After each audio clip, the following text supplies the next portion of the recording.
경제 분야 대정부 질문 있었어요. 네. 네. 야당의 말만 들으면 마치 문재인 정부 경제 정책들 때문에 우리 경제가 절망의 늪에 빠진 것 같다는 그런 식으로 말을 하는데요. 사실 그렇지가 않거든요. 예. 불공평을 해소하려고 문재인 정부가 포용 경제를 하겠다. 또 사람 중심의 경제로 바꾸겠다. 이렇게 패러다임을 바꾼 거거든요. 이제 겨우 2년이 채 안 됐습니다. 예. 너무 성급하게들 망했다. 이렇게 막 국민들한테 좌절감을 심어주는 것. 그런 건 너무 정략적이라 생각되는데요. 예, 전적으로 동의하고요. 한국 경제의 밝은 면과 어두운 면, 네. 명과 암이 네. 사실은 다 과거로부터 이어져 온 것입니다. 네. 그래서 한국 경제의 어떤 현실의 여러 가지 문제점이 어제 오늘에 생긴 것이 아닙니다. 과거의 어떤 성장 방식이 더 이상 작동하기 어려운 어떤 환경 속에 온 부분도 있는 것이고요. 더 나아가서 이른바 4차 산업혁명 시대라고 부르는 것처럼 급변하는 어떤 환경 속에서 미래를 대비해야 되는 어떤 그런 측면도 있다. 좀 있는 분들한테는 세금을 좀 내놓게 하고요. 예. 또 그 돈이 없는 분들 지원으로 가게 하는 큰 방향인데 지난해에도 문재인 정부에서는 대기업 고소득자 대상으로 법인세와 최고 세율을 인상했지 않습니까? 예, 그렇습니다. 네, 중소벤처기업부도 만들었죠.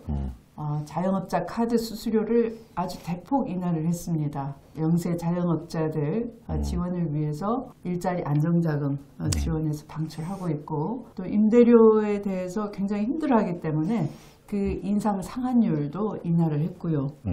노인 기초연금을 인상을 하고 또 어린아이를 키우는 집안에는 또 아동수당을 보조를 하면서 국민 부담을 줄이려는 이런 노력들. 기본적으로 기초생활은 정부가 보장하겠다. 그런 철학 아래의 정책들이 예. 지금 시행이 되고 있는 거거든요. 그런데 마치 최저임금이 소득주도 성장인 것처럼 오해들을 하고 있어요. 경제 문제와 정치 문제가 물론 분리될 수는 없는 것이긴 하지만 경제 문제에 대해서 너무 정치적 해석이 앞서는 게 아닌가라고 하는 아쉬움을 이제 느낄 때가 굉장히 많았습니다. 소득주도 성장이 최저임금 정책으로만 돼 있는 것은 아닙니다. 세 가지 요소로 구성이 돼 있는데 최저임금 인상 등과 같이 이제 국민 개개인의 소득을 직접 이렇게 인상시켜주는 부분도 있지만 또 한편으로는 뭐 카드 수수료라든지 또는 통신료라든지 또는 의료비 같은 그렇죠. 생활 비용을 줄여주는 부분이 있고요. 마지막으로는 정부의 어떤 사회 서비스 확대를 통해 가지고 삶의 질을 또는 국민들의 어떤 실질 구매력을 어떤 높여주는 그런 부분이 있는데 이런 모든 것이 합쳐져서 그 소득주도 성장을 구성하고 있는 것이고 그것이 사람 중심 경제의 어떤 기반이 되고 있다라고 말씀드리겠습니다. 최근에 3050 클럽에 가입됐다라고 했는데요. 이제 한간에는 여기에 대해서 상대적 박탈감을 느낍니다. 예. 내 사정은 더 어려운데 이게 남의 나라 얘기냐 이런 느낌을 가질 만큼 또 민생은 또 얼어붙어 있는 것도 일정 부분 인정을 해야 되겠죠. 사실 3050 클럽이 선진국의 기준이냐 뭐 꼭 그런 것만은 아닙니다. 다만 이제 우리가 그런 어떤 양적 지표에 걸맞는 사회적 질적 수준을 갖춰가야 할 시점이 되었다. 또 하나가 경제적인 측면에서는 한 나라의 GDP 규모가 그 정도가 된다라는 얘기는 내수 시장을 통해서 일정한 어떤 산업 분야에서는 규모의 경제를 달성할 수 있는 크리티컬한 포인트, 임계치를 넘어섰다라는 뜻입니다. 시간이 좀 필요한 것 같습니다. 예. 이게 민생 현장에 이 정책들이 녹아들 시간들이 필요한데 저는 그런 효과가 조금씩 나타날 거라고 믿습니다. 지금 당장 찬바람 분다고 봄이 안 온다 이렇게 절망할 필요는 없는 거거든요. 예. 자, 그러면 제가 김상조가 아니었으면 딴 사람은 못 해냈을 거야. 예. 이런 자부심까지 있는 그런 일들이 뭐가 있을까요? 뭐 그게 어찌 한두 개겠습니까? 근데 두 가지만 좀 말씀을 드리고 싶은데요. 공정위에 주어진 시대적 과제는 크게 보면 재벌개혁과 갑질근절입니다. 첫 번째 재벌개혁에서 보게 되면 입법적 조치가 없었음에도 불구하고 놀랍게도 기존 순환출자까지 사실상 사라졌습니다. 이제 순환출자라고 하는 것은 과거 속으로 사라졌다라고 감히 말씀드릴 수가 있겠고요. 두 번째 이제 갑질근절과 관련해서 사실상 저희 계획의 거의 7, 80%를 입법적 조치까지도 이제 달성하는 그런 어떤 성과를 냈고요. 문재인 정부 들어와서 그리고 제가 공정위원장이 되고 난 다음에는 경제민주화, 공정경제라고 하는 것은 바로 나의 삶과 관계된 것이다. 내 삶을 개선하기 위해서 그리고 나의 다음 세대의 삶을 개선하기 위해서 바로 공정경제와 경제민주화가 필요한 것이다. 깨닫게 된 것이 저로서는 가장 큰 성과라고 생각을 합니다. 위원장님께서 국제경쟁회의 참석차 유럽에 다녀오셨더라고요. 예, EU에서는 고민이 굉장히 많습니다. 미국의 거대한 플랫폼 기업의 어떤 경쟁력에 밀리는 부분도 있고요. 또 한편으로는 이 중국의 또 내셔널 챔피언들이 글로벌 시장에 나오면서 또 유럽의 기업들이 어려움을 겪고 있는 이런 상황 속에서 사실 한국의 고민도 크게 다르지는 않을 거라고 생각을 하고요.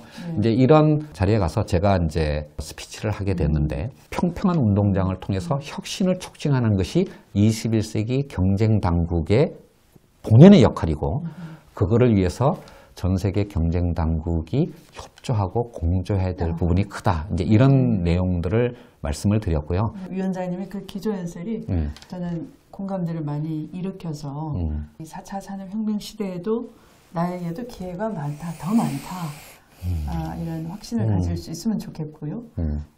그래서 이 글로벌 독점을 좀 막을 수 있는 그런 법 제도를 우리도 미리 좀 준비해야 되지 않을까 생각하고 있습니다. 혁신성장추진위원장을 맡으면서 현장을 많이 가게 됩니다. 예. 2달 전에는 팁스타운이라고 강남에 있어요. 저도 다녀왔습니다. 네, 가셨군요. 거기 갔더니 갓 출발한 스타트업 기업들의 애로가 첫 번째는 규제 완화고요. 그리고 두 번째는 어딘가 좀 돈을 끌어들여야지만 시장에 나가겠는데 이 적기에 이게 돈을 투자 받기가 참 어렵다 그래요. 규제 샌드박스도 중요한데 이 스타트업을 대하는 우리 관행, 이 관행이 규제 신속하게 풀어야 하지 않을까 싶어요. 예를 들면 미국이나 영국에서는 투자자들이 자유롭게 벤처 캐피탈도 설립하고요. 펀드를 운용할 수도 있고요. 그런데 우리는 그렇지가 못해요. 전문가 2인이 있어야 되고 뭐 50억 이상 먼저 그렇습니다. 자금이 있어야 되고 자금이 없어서 투자를 받으려고 하는데 오히려 자금이 있는 사람만 할 수 있다고 하니까 답답한 거죠. 저도 이제 이 젊은 벤처 투자자들을 이제 만나서 얘기를 들을 기회가 있었고요. 볼 때마다 사실 선배 세대, 부모 세대로서 책임감을 느낍니다. 기술적인 어떤 측면에서 R&D를 열심히 할 수 있도록 그런 어떤 기술 지원 시스템이 필요하고요. 이런 어떤 그 도전에 대해서 모험 자본을 공급해주는 금융 시스템이 또 필요합니다. 결국 궁극에 가서는 이게 규제가 그 어떤 현실에 맞게 개혁이 돼야 할 부분들이 많다라고 생각하고 그리고 마지막으로는 정말 도전했다가 실패하는 경우에 재기할 수 있도록 그러니까 사회 안전망을 구축하는 이런 어떤 노력들이 있어야지만 우리 젊은이들이 4차 산업혁명 시대에 자신의 꿈을 실현하고 한국 경제의 어떤 성장을 견인할 수 있다라고 생각을 합니다. 이 8개 부처의 어떤 차관들이 다 모여서 국정과제의 이행 상황을 점검하고 부처 간 조정이나 협업이 필요한 부분들을 논의를 하고 매달 회의를 하고 있고요. 제가 주재를 하고 있습니다. 그걸 부탁한 사람이 누군지 아세요?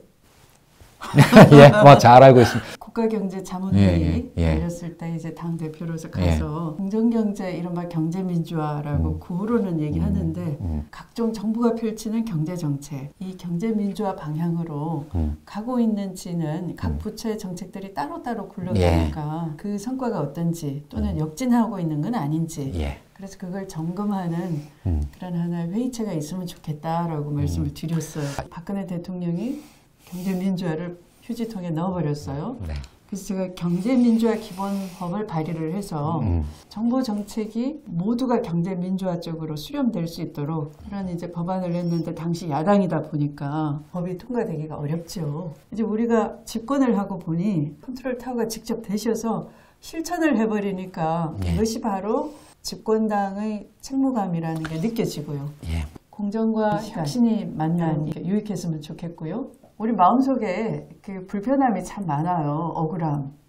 정말 공정한 대접을 못 받았다. 그 가정에서 사회에서 자라면서 또 앞으로도 그럴 것 같다. 이런 불편함이 가득 있는 그런 사회였죠. 그래서 이제 그런 것을 하나씩 꺼내고 바로잡고 또 공유하면서 풀어나가는 그런 세상이 바로 우리가 만들어가는 세상이고요. 이 공정한 바탕 위에 평평한 운동장 위에서 누구나 좋은 아이디어를 가지고 있는 사람들은 씩씩하게 나아갈 수 있는 그런 시간 기대되시죠?